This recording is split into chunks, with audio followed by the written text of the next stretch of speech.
শৈশবের হারিয়ে যাওয়া স্মৃতি বায়োস্কোপ। আমরা এই মুহূর্তে আছি বসুন্ধরা সিটি শপিং কমপ্লেক্সে। বৈশাখী নববর্ষ উপলক্ষে মূলত বসুন্ধরা সিটি শপিং কমপ্লেক্সে আয়োজন করা হয়েছে বায়োস্কোপ দেখার আয়োজন। এখানে বসুন্ধরা শপিং কমপ্লেক্সে আসছেন কেনার জন্য, তারা মূলত এখানে আসছেন, ভিড় জমাচ্ছেন, এই বায়োস্কোপ দেখছেন এবং কি দেখছেন আমরা জানার চেষ্টা করব। কি দেখলা বায়োস্কোপ থেকে একটু বলো তো। বায়োস্কোপ পুরানো স্মৃতি দেখলাম। কি কি আছে ওখানে, কি কি দেখা যাচ্ছে? এখানে মাঠ, এখানে দেখা যাচ্ছে হচ্ছে গরু, গরু। গরু দেখা যাচ্ছে আর কি কি দেখছো?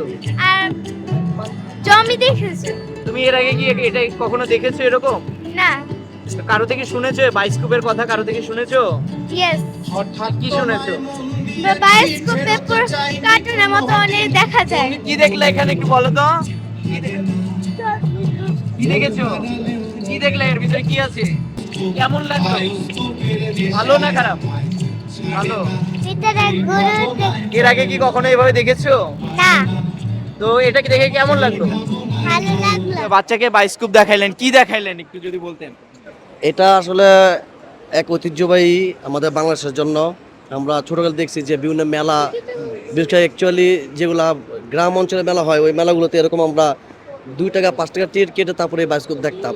তখন ভাবতাম না জানি এটার ভিতরে কোনো কিছু অনেক মানুষ লুকায় আছে, তো চিন্তা করতাম এরকম বায়োস্কোপের ভিতরে বা এই বাক্সের ভিতরে, জাদুর বাক্সের ভিতরে কীভাবে আমরা ঢুকতে পারি। তো পরে আস্তে আস্তে বড় হলাম, বুঝতে পারলাম যে আসলে আধুনিক যুগ আস্তে আস্তে ডেভেলপ ডে বাই ডে বৃদ্ধি পাচ্ছে। সে আমার তো মনে হতো যে আমি সেই শৈশবে চলে গেছি।